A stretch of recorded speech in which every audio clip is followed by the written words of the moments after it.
What's up, everyone? This is my first podcast ever. Julian Lueta here with my first episode, Así Pasó podcast. Yeah, I came up with that name because I was like, man, we always keep it raw. I'm going to keep it real on this podcast. And if you guys don't know me, to my new followers out there, I'm a local comedian from El Paso, Texas. I've been touring all over the Southwest. And I was like, man, it's time for us to make a podcast happen. So here I am. Produced by my homie over here, Mr. Ray in the back. What up? Shout out Ray. What up, everybody? My name is Ray Ruckus. Yeah, so I want to thank him for bringing this podcast together, and I just want to let you all know like what this podcast is kind of gonna be about. It's like about like any stories that I've said, about being off stage, right, as well as being on stage on these shows that I've done. And I've always had like the opportunity to work with a lot of great comedians, big name comedians, and I feel like I need to let it out. I need to let it out on some kind of platform. So I'm letting it out here on my first episode ever. Así Pasó. All right. So for those of you that don't know, I've been doing comedy for like 7 years in El Paso, and I started when I was 19 years old. And I was just fresh out of high school. I didn't know what to do, right? And a lot of people were like, how did you get into it? What made you do it? I was like, ever since I was little, I was watching a stand-up of George Lopez, but I didn't know what he was saying exactly. I was just tripping out on why he was let on the stage to say jokes in the first place. So I feel like that's where it rooted a lot of the interest of being a comedian. And so then like high school happened. I didn't want to pursue college because I knew I wasn't going to go to UTEP, bro. Come on. I was like, I don't think I'll ever step foot in the university. I went to EPCC though. I got some education there. I met some pretty ladies there. And I was just there just to mess around, to be honest. I wasn't even there for like the actual school. But now there was a good era, and every morning I would wake up and I was like, man, this isn't what I want to do. And then so I started watching a lot of stand-up. And I started watching a lot of stand-up. Joe Coy was one of the comics that I saw. He was the one that pretty much kind of inspired me to even write a joke, because he was like talking about his family and just his perspective of life, and with him and his son. It was just great. It was well-crafted comedy. And so I remember writing my first joke and taking it to the open mic. I looked up an open mic in town in El Paso. It was at the pizza joint downtown. If you guys know, pizza joint is next to Gay Square. It's next to all those Touch Bar. What is that other one? Epic. Toolbox. Yeah, Toolbox is there. Yeah, we're always there. I'm always there with my friends, by the way. Like, I'm there, but I feel like sometimes I'm like, man, I don't know if that's a real girl or not. You never know, but they do have good drink specials, though. Yeah, they have great drink specials there. And I feel like the bartenders there, they want to get you lit, so they overpour. And they don't charge you, right? They don't charge you at all. And so yeah, I was performing at the pizza joint next to it. And so I went up there. Bombed, obviously. That's what you're gonna hear. If you ever hear a comedian that's like, oh my god, I did so good, no, he didn't. No, he's lying. Unless you're like Dave Chappelle or something, maybe, like if you're goated. But other than that, if you're like just a normal comic, like your first open mics are horrible, horrific. And I remember going to my first open mic, like I didn't go up because I just wanted to see what it was like. And then I was like, I'm gonna go up at the next one. Like there was a lot of bad people that were there. I was like, I could do it. And then so I did.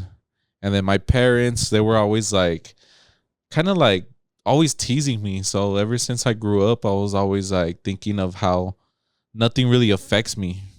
So I was like, if I could go up with a lot of strangers, I could definitely like make this happen. You know what I mean? Like I don't care what people think. So yeah, I started comedy when I was 19, and then I would get lit into the bars, but there was times where I'd be on showcases and I was under 21, so I wasn't even able to go in my show sometimes by security. and the security would be like, "What are you what are you doing here?" And I was 19 at the time, and I was like, "Well, I'm on the show." And I remember my first show was at Rubik's. Next to it was Bueller's at the time on the west side. And so the bouncer was all like, "Nah, you're not on the showcase." And I was like, "I am though. Here's the poster." And I showed him the poster, and he's like, "All right, you could go in." And then he marked me with the big X's, boom, boom, right on my hand, both hands, by the way, so I wouldn't drink. True. But it didn't work because I was still drinking. It didn't work. It didn't work, bro. That's how El Paso is, right, bro? That's El Paso. Yeah, bro. I mean, someone knows somebody and just someone gets hooked up. You never know. Yeah. So we stay drinking in El Paso, bro. It doesn't matter. It doesn't matter if you're young, you're old, if you have X's on your hands or not. You're gonna drink. Everyone's gonna drink. Everybody's gonna drink out here, man. And so yeah, I was doing so. That was one of my highlights, like when I was getting let in as a comic, and then so now, 7 years in, I've got to work with a lot of comics, and so yeah, I've been like kind of like touring a lot, like on my own, like not touring, but like getting my own gigs out of town and stuff like that. And I'm working right now with a couple clubs.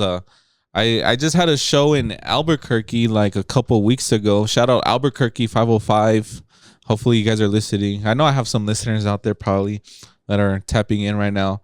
But dude, Albuquerque, like El Paso's my home city, right? I feel like Albuquerque's my home away from home a little bit, just because I've always been there when I was little. I was always going out there like at least 3-4 times a year, and so I have family there. I kind of know my way around. I know the streets. But one thing I don't know about Albuquerque was piñones. They have this nut called piñones out there. And I was like, this nut, I've never heard of it. And they're like, it's been around for thousands of years. I was like, thousands of years, huh? This nut. Everybody's just okay with this nut nutting all over everybody for too long. Is it a pine nut or what is it like in English? Do you know? It's like a nut, bro. It's like a little nut. I don't even know, but it's been around for thousands of years, and they're just like, that's their native nut right there. So Nice. So they've grown it forever, and Shout out to those native nuts. yeah, yeah, dude. And they just throw it on anything, bro. They throw it on your coffee, your food. You could throw it in your tea. You could just eat them like sunflower seeds. Yeah, that's like their sacred nut over there. And man, dude, I really liked Albuquerque. Working the comedy club. I thought I was just gonna be like just on stage, like being funny. There's a lot of stuff that goes off stage, right? But that's why I'm keeping it raw here. You know what I mean? Like, so one thing that happened off stage, I'm gonna tell you because Exclusive. it's exclusive. Yeah. So, so I get off stage, right? Albuquerque, it's a 2-man show, which was my first 2-man show a couple weeks ago with John Caparulo. So I did 25 minutes up front, like 25 to 30 up front. And he's on stage for an hour and 5 minutes, which is freaking incredible. I don't even know how they're on there for an hour. I could barely do like 30 minutes, but he's goated. Like, he's been doing comedy for years now. And so he was on stage. I got off stage and I was in the green room chilling for a whole hour. And I had the whole green room to myself. That's what's cool about the 2-man shows, right? Because like you don't share with anybody but the headliner. And the headliner's on stage for an hour. And so you're in there for an hour and you're just chilling in your own thoughts, thinking about your jokes, thinking about how to make it better. Like, why did this joke tank? Whatever. And so I was like, all right, I'm going to go upstairs to have a smoke break, right? And the new club in Albuquerque, Hyenas, shout out Hyenas, by the way. It's you walk in and then you go downstairs, right? And then you go downstairs and one of the doors, I'm not going to say what door because you guys are going to go back there. but one of the doors, that's the green room door. So we kind of keep it propped open sometimes. So we could go in and out and then we go out up the stairs, right? So I'm walking upstairs, like trying to go have a smoke break, because they have some good smoke stuff in Albuquerque. Wink, wink. Wink, wink. I'm out of Chuco. I can't say it, but you know what we're talking about, Albuquerque. And so we're going upstairs, bro. I'm going upstairs, and I just hear arguing going on. Like, like commotion. and it's one of the door guys, Andres, and he's arguing with somebody. Like, so I'm trying to assess the situation as to what's going on, and I was like, dang, these guys are kind of heated, you know. They're pushing him out. Like, what I was tripping on was that the door guy was keeping him inside instead of kicking him out, and I was like, why is he keeping this guy in? Why is he keeping him in if he's being annoying? And then he was like, you need to pay your tab. You need to pay your tab. Like, stay inside. And this fool started like throwing hands on him. And I was like, oh, obviously I'm gonna be on the comedy club side. So I started pushing this guy. I was like, hey, yo, what the fuck? And then I started pushing him. And then he started pointing at me. He's like, don't you think you could do anything to me? I was like, bro, like, I don't care. Like, you're fucking with the guy that works here. Like, what are you doing? And then he was like, pay your tab. And then next thing you know, he started swinging at Andres, and Andres pushed him into his boom, like that, pushed him. And then he like fell on his girl, and he took down his girl with him. And then fucking they get up, and then this guy gets all mad, and I see him running to Andres, trying to throw a kick. Like, I saw him prepare, and I was like, oh, hell no. So I grabbed him and I pushed him. He still like swung at him a little bit, but I restricted him, and he kicked him, and then we just grabbed him and boom, threw him outside. And they were just yelling, and I was like, bro, I'm trying to take a smoke break. And then so all the other hyena employees come back up. They're coming up, and they're like, yo, what the fuck? And by the time they're already out there, I'm already grabbing that guy's stuff and throwing it to his face while he's on the floor. Shit. So I'm like, fucking take your shit. I grabbed his wallet, threw it in his face. And then all the people were like, bro, we just saw you throwing all the stuff to him. That shit was badass.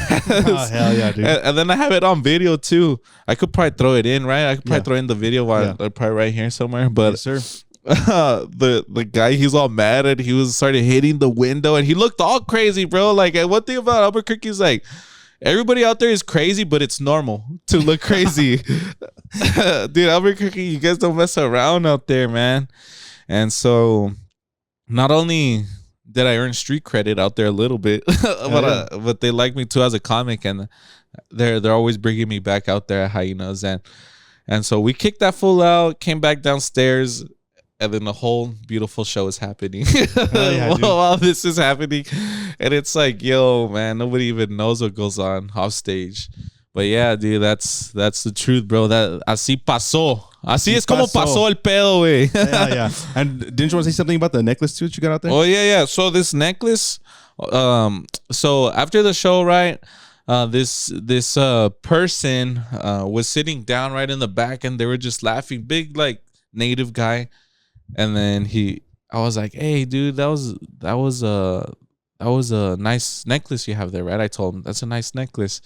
And he was like so nice to me. He was like, man, you were so funny. You know what? You could just keep it. Boom. And he gave it to me, and he gifted it to me. And I was like, yo, what? No, thank you for real. I could keep it. He was like, yeah, dude, I make them all the time. So Albuquerque, they're always like making like handcrafted stuff. That's what I like about them, dude. They're like more like native. So they're more like homemade stuff. You know what I mean? Handmade. Yeah, that's cool, man. Handmade badass, stuff, bro. So he was just like, nah, here you go. You could keep it. I was like, no way, for real. So I was like, dude, it felt nice. And it looks good, bro. Yeah, it sparkles on the camera pretty good, too. Yeah, it's a nice necklace. So I was like, I'm going to wear it for the first podcast because why not? Albuquerque. Shout out to Albuquerque. Yeah. Fresh off of that Albuquerque trip, it was fun, man. That's dope, dude. So, yeah, there was so many nice people out there and that are supporting. And so yeah, I mean, that's how it happened, dude. And then... Dude, something that happened in Albuquerque, dude. So I was staying at the Marriott. I was thinking the Marriott was a nice spot. Not in Albuquerque or what? Not in Albuquerque, bro. Damn, bro. In Albuquerque, bro, you pull up to this spot, and somehow, some way, there's something that always has to happen. I get there, and the car just crashed into the tree in front of the Marriott. That's this fool crashed in front of the Marriott. And then this is where it gets burke as fuck, bro. Because, like, not only did he crash, He comes out of his car, looks at me, and goes, "Don't say anything." What the fuck, for real? And then he walks away. And he walked away, and he left. And I was like, "Yo, what the heck?" He just left his car there? He just left his car there. And he got in another car, just took off. Probably stolen, dude. Bro, I was like, "Yo, what am I doing at this Marriott?" High class my ass, bro. Yeah, I know, bro. A Marriott, dude. Oh my god, That's wild, dude. Mary. That's more like Mary. Not. Mary not. Yeah, dude. Mary not. Bro, I wanted to ask you, who are some of these big name comics that you said you've like toured with or worked with before? If you want to talk about them. Yeah, so I've toured a lot with like a lot of comics that taken me on the road. Like the first comedian to ever like take me out ever, like that gave me the opportunity, was Chingo Bling. He was like in El Paso at the comic strip, and the homie Israel Garcia, shout out Israel Garcia, he passed away like last year, I think, a couple years ago now. I think we're already over a year now without him. But Israel, man, he was such a great heart, great person, and he was really nice to me. I had met Israel in San Antonio, and I didn't know he was from Albuquerque. And then so when he was in El Paso, I just showed up to his show, and I was like, "Hey, what up, bro?" And then it turns out he was opening for Chingo Bling, and then Chingo Bling started talking to me, and he's like, "Hey, bro, you want to do 5 minutes?" I was like, "Yeah, bro, I'll do 5 minutes." I was like 7 months in. Well, yeah, dude. And I had gone up at the comic strip a couple times, so I was like, I'll just go up. I mean, he asked me to, so I went up. I did like 5 minutes, got off, and then he was like, he started talking to me in the back. He was like, "Yeah, man, you're young, but you know what you're doing. You're writing, and you're writing your jokes, and that's what I see. I see that you're actually trying. And one thing I'm gonna tell you and the other young comics that I talk to is that you just have to keep writing, keep going." And so I spent the weekend with him, helped him sell merch that weekend. I at a pop up, because he was doing pop up shops at the time. Yeah, I think he still does, dude. That's what's badass about him, is that he's a real hustler, dude. he really is, man. Yeah, like not only does he perform, but he also does a lot of stuff off stage that I'm like, oh damn, he's like my mentor, you know what I mean? Like he kind of hints at me what I need to do, like kind of take the right steps in doing stuff. And so after that show, he was like, get my number, I'll hit you up sometime in the future. And then so I was like, all right, bet. So I mean, that inspired me to keep going to open mics and start writing more. And then so like 2 months later go by, and this was during COVID, actually. Now that I'm remembering, because it's funny, because we were at the show in Lubbock, right? He had me go to Lubbock, and then what's cool about El Paso is like we're in a weird spot in Texas. We're like on the corner. Mm-hmm. So on then the tip, we're the tip of Texas. Yeah, the tip, like the really corner tip. And so to get to to Lubbock, you need to go through New Mexico through Hobbs. Mm-hmm. So you go through New Mexico and then back into Texas to go to the Panhandle. And Lubbock was the first road gig Chingo Bling took me to. And what was cool at the time, bro, I feel like my life lines up so good, because at the time I had a homie playing soccer for USW in Hobbs, New Mexico. Nice. So he always saw me doing comedy, and he went out for college, whatever. So I was like, "Hey, bro, I'm going to Lubbock. I'll meet you up in Hobbs, because it's on the way. Because El Paso, you need to go through Hobbs and then go to Lubbock." So he was like, "Yeah, bro, we'll go." And then to him, like, he had never seen me do comedy like in an actual show. He's always seen me done comedy at the bar, at the open mic at the time, because I was like under 1 year in, I think. Yeah, I was like 1 year in, and then so. He didn't think anything of it. He was like, "Yeah, bro, supportive homie." And then I drove to Hobbs, and then we went in his car from Hobbs to Lubbock. Oh, nice. Yeah, so it was cool, because like I didn't have to spend so much money on gas at the time, you know. So I went halfway. He drove the other half in his car, and then we're pulling up to the venue, and then my friend, he's looking around, and he's like, "Dude, is this the right place?" Because there was a lot of people. And then we walk in and he was like, dude, you're going to perform in front of these people? And there was like 200 people in a bar in Lubbock. And I was like, yeah, dude, this is it. And he was like, bro, I thought it was going to be like 20 people. Yeah, dude, it's badass. Yeah, so he didn't think anything. And then I was like, come on, let's go to the green room. And he didn't even know that what a green room was at the time. And then I told him, I was like, hey, bro, like, just chill out, bro. We're going to meet Chingo Bling. And then he was like, what? Like, he was just mind bobbled. And then so we were in the green room, chopped it up. And then he was like, hey, dog, you want to do 15 minutes? At the time, I never done 15 minutes. I was like at 10, 12 minutes. So I was like, I'll do 15. Ended up doing like 14. Nice. Yeah, but it was still fun. It was still cool. It was a cool time, and dude, shout out Chingo, man. That was a cool first show in Lubbock, Texas, bro. Lubbock. I learned about Raider Rash at the time. I was like, Raider Rash. Yeah, bro. I was a young virgin doing comedy, finding out Raider Rash is first hand or what? first hand Raider Rash. Nice. But that was cool though. And then after that, he kept hiring me to go on the road with him. Did Midland, Odessa with him.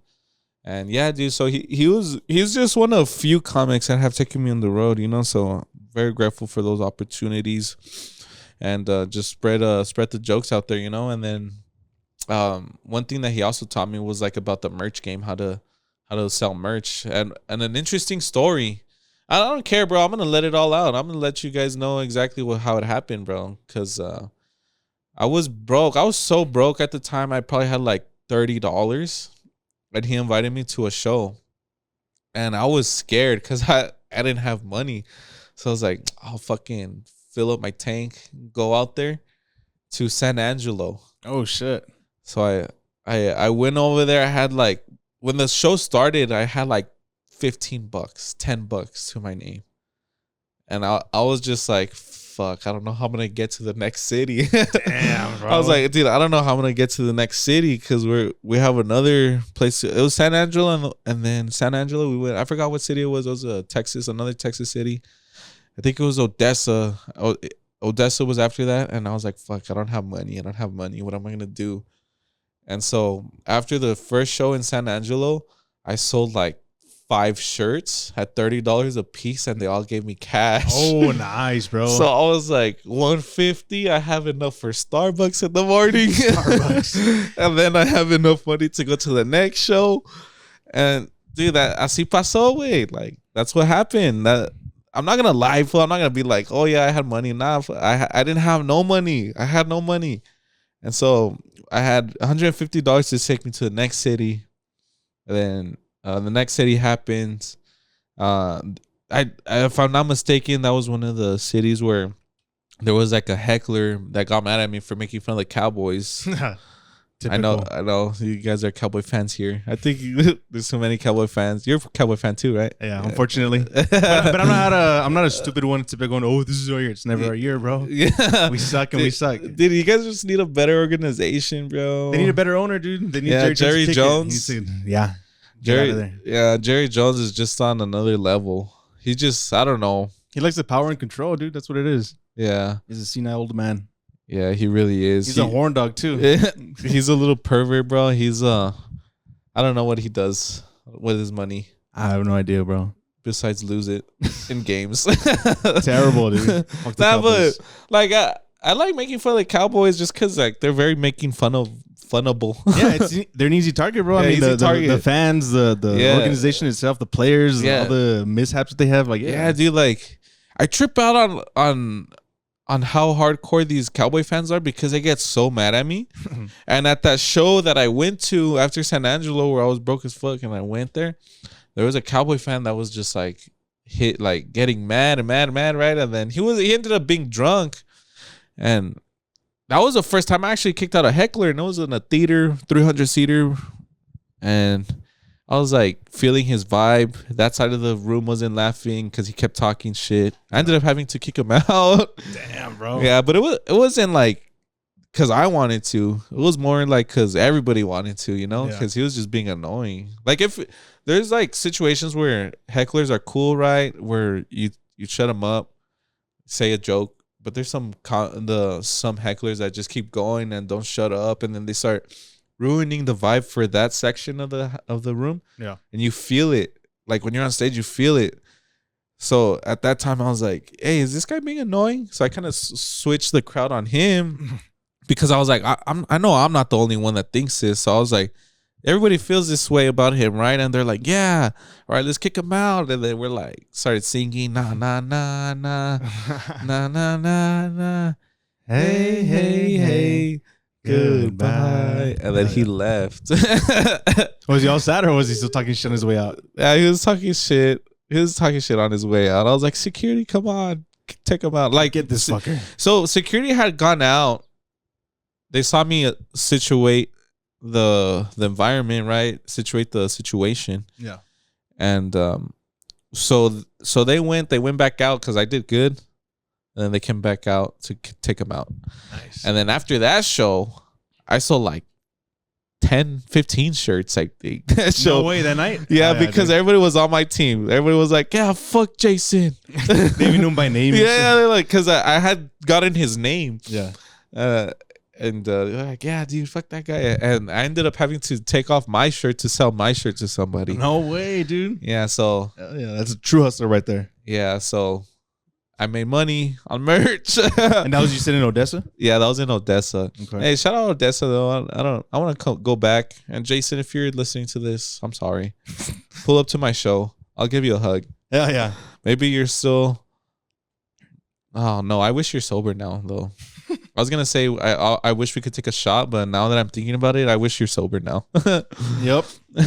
And so, nah, bro. But that's how that happened, man. Like. Shout out to Jingle Bling, bro. Yeah, dude, Jingle Bling really has really helped me out on how to be a person off stage too. You know what I mean? Like just stay on that hustling mindset and just go after it. Just go after it. That's all you have to do. Once you start, don't stop. Don't stop, baby. Yes, sir. And so yeah, that's what happened. That's how I got into comedy. And yeah, another story that I had about merch was that there's times where I show up with merch and they don't even buy it. So I've been there. Yeah, so I'm like, it's hit or miss. It's hit or miss. But I'm not gonna lie. I'm not gonna lie and say, oh yeah, I saw so much merch. but yeah, that was a lesson that he taught me. Dude, I was tripping, bro. At the time, I was like, how am I gonna get to the next city? Yeah. Next thing you know, I'm buying Starbucks in the morning. I was all happy. I'm going to the next city. Dude, it's so crazy, bro. Especially like going to the hotel. I think going to the hotel as a comedian is kind of scary too, bro. Because there's times where you don't know if you have your own room or if they have the room for you. You know what I mean? No way. It's happened before like that? Yeah. So, like they tell me, like, oh, you have your room, right? So but then somebody already checked in, so they have your key. So then you have to call them up. And then I remember one time I was calling up this comedian to go into the room and he wasn't answering, bro. So I had just driven in from El Paso and I was like, yo, dude, let me in. And I was calling him and he wouldn't answer. And I was like, fuck it. I'll just sleep a little bit in my car for like an hour. And then I woke up and he finally answered me. He was like, oh, my bad, bro. Come in. No way, dude. That sucks. Yeah. So like that in that case, is it like they kind of put you together with another comedian or what? Yeah, sometimes there's times where like you have your own room. Like dude, the casino in Albuquerque, Quesadas, that one is cool too because they put you at your own room and stuff. And so you have like your welcome letter and stuff like that. There's some places that treat you like sick, and there's other times where you're like, oh God, where am I gonna stay? No shit. Yeah, it's always a up and down roller coaster in this comedy game. And so yeah, I mean, I love it. I love doing what I do, right? I love the city too, El Paso. It's fun that I'm even from here, like doing comedy out of town, because like now people are seeing more eyes in El Paso. They're like, hey, El Paso's a cool city. So I mean, that's what it's about, right? Like putting El Paso on the map a little bit. Oh yeah, put your city on the map. Yeah. Little bit. So yeah, I have a lot of friends too that already blew up. Hopefully we get them on the podcast. Yes, sir. I'm already manifesting it. No, and by the way, I'm not gonna just be doing one podcast. I'm gonna have guests, future guests in the future. Yeah, but hopefully we get some people on here and let us know who you want to see. Maybe we could probably get them on here And there's a few people that I know that are probably down to jump on, but yeah, no worries. So this podcast is gonna be like myself mostly, and then whenever I'm working with comics, I want you guys to meet them too and get their point of view of their comedy life too, right? And a ver cómo sucedió su pedo también with them, you know? Like see what stuff they've gone through, you know? Because I'm pretty sure I'm not the only one that's gone through some dirty stuff. Man, there's some crazy stuff that's happened on the road. There's times where you don't even know you're gonna get paid because like they take forever. No shit. Yeah, they take so long to pay you. That's another thing too, man. But it's fun. It's still fun though. Like I enjoy this comedy style of life. And let's see what else. What else was I gonna say? Anything happening in local news? That's what I want to talk about. Oh yeah, local news, dude. You guys are. Let's see what happened. What happened on Fifth Fam? Shit, the things that happened in the last couple of days that I can remember, there was one where there was like a standoff at some smoke shop in Socorro, and there was a bunch of like they were saying a standoff. Yeah, there was a standoff in Socorro, Texas. Yeah, at one of the smoke shops, and a bunch of girls came out there and they were looking a little No ragged. way. Yeah, bro. They're saying some of the comments were saying that they were prostitutes, but I don't know. Oh my god! Like people were partying all crazy and Socorro. Shout out to Socorro, Soco Loco. Shout out to Soco Loco. You know what's funny though? Socorro means help. Does it really? Yeah, like this. If somebody's like burning or something, they're like Socorro. in Spanish, right? Like auxilio. So these bitches were probably like Socorro. Probably, dude, that's probably what it was. Dang, dude, El Paso, bro, you guys are crazy, bro. There's freaking car accidents a lo loco. There's a bunch of shit all over. Dude, we should have like a little segment where we make fun of Fifth Fam people, right? We should, bro. Yeah. Dude, so man, those ladies, what were the ladies doing in the smoke shop? From what I understand, but I don't know if this is 100% true, is that they were partying at the Elmont shit. No somehow, way. Yeah, and somehow they ended up over there, and there was like a standoff because of some shit that they beat someone up or some shit like that. Yeah. But I don't know, bro. Dude, the Elmont, bro, I don't like the Elmont. I've never been. Dude, you know what happened to the Elmont? You know what happened? You know why I don't like the Elmont? Because the last time I was there, which was probably gonna be my last time ever, I already have like a kind of thing of going to these kinds of events because like just the kind of people that it attracts. Like there's some people that are just like I don't know, the people that it attracts like it's not really my style. Yeah. But there's times where I'm like, I want to go, like I'll go like to go have fun, right, with my friends or whatever. Mm-hmm. And so I pulled up to the Elmont, and I'm like, all right, people do drugs there because they do, right? It's like a rave kind of resort, party. Yeah, day pool party. I'm like, I'm gonna take my weed pen. I'm gonna take my weed pen. I'm not gonna lie, I'm gonna take it in THC pen. Whatever. And I walk in and they're like, empty your pockets, boom, boom, empty my pockets. And then I'm approaching the line and I'm like, man, I hope I don't get this lady because this lady looks like real mean. Yeah. Because she had her hair slicked back in a bun. She was like masculine. She was all serious, all business. Yeah, lesbian. Hardcore lesbian. Nice. And so she's all, empty your pockets. Empty out my pockets. Pull out my pen. She's all, what is this? What is this? What is this? And I was like, it's vape. She's like, is this marijuana? Is this marijuana? This is marijuana. And then had cops there. EPPD was there. Sergeant. No. Sergeant. This is marijuana, Sergeant. And I was like, no, you don't have to tell him that. That's terrible, bro. And then she had my license. And she was like, oh yeah, okay, this is him. And then the guy was all like, all right, we're gonna have to confiscate this and you're banned for the whole season. No way, dude. And I was like, yo, I just spent $85 on this ticket and now you're telling me I can't go in. Damn, bro. Plus you lost your weed pen. Yeah, plus I lost my pen. I was like, oh dude, but it was bad, dude. I got kicked out and then And then when I was telling, like, trying to pick up girls, right? I was like, oh, yeah, I got kicked out of the Alamont. And they're like, why did you even get kicked out, dumbass? So I'm over here thinking I want to be, like, cool kid. Get some street cred, but yeah, they're like, well, why'd you get kicked out, dumbass? It'd be cool if you didn't. I would like you even more. Maybe I would kiss you if you didn't get caught. Shooting shots, bro. You never know. Yeah. And so, dude, I got kicked out, but shout out to my bank. I called them up. I was like, hey, they didn't let me in. Give me my money back. And did they? Yeah, they did. No way. For refusal of service. Oh, hell yeah, dude. Yeah. That's badass. Shout out to your bank on that one. Yeah, shout out bank, bro. Fucking GCU, local branch. Yeah, so, dude, I got kicked out of that place. That was last year. So this year, I haven't gone. I really did want to go to Almont to the Dioro one. But I think that's where those ladies got caught, or what? That's where those ladies got caught. Yeah, I think it was those that got kicked out as well. Yeah, the other ones. Did you see the ones that on FitFam they got kicked out? Just getting carried all crazy, all handcuffed. Oh, where? On watch. Let me see if I can pull it up. Yeah, pull it up. We'll put it right here. Could we do that? Could we put the FitFam post right here, or will they get mad? Nah, we can put it. Yeah, shout out, dude. FitFam, you guys. If you guys are on FitFam, bro, and not for the good reasons, good luck. Yeah, good luck, because everybody's gonna know. So many people look at it. Even when comedians come to El Paso, they're like, "What's happening on FitFam?" Nah, bro. And then they see all the all of this madre, bro. Everything we do. Dude, I have a love-hate relationship with El Paso.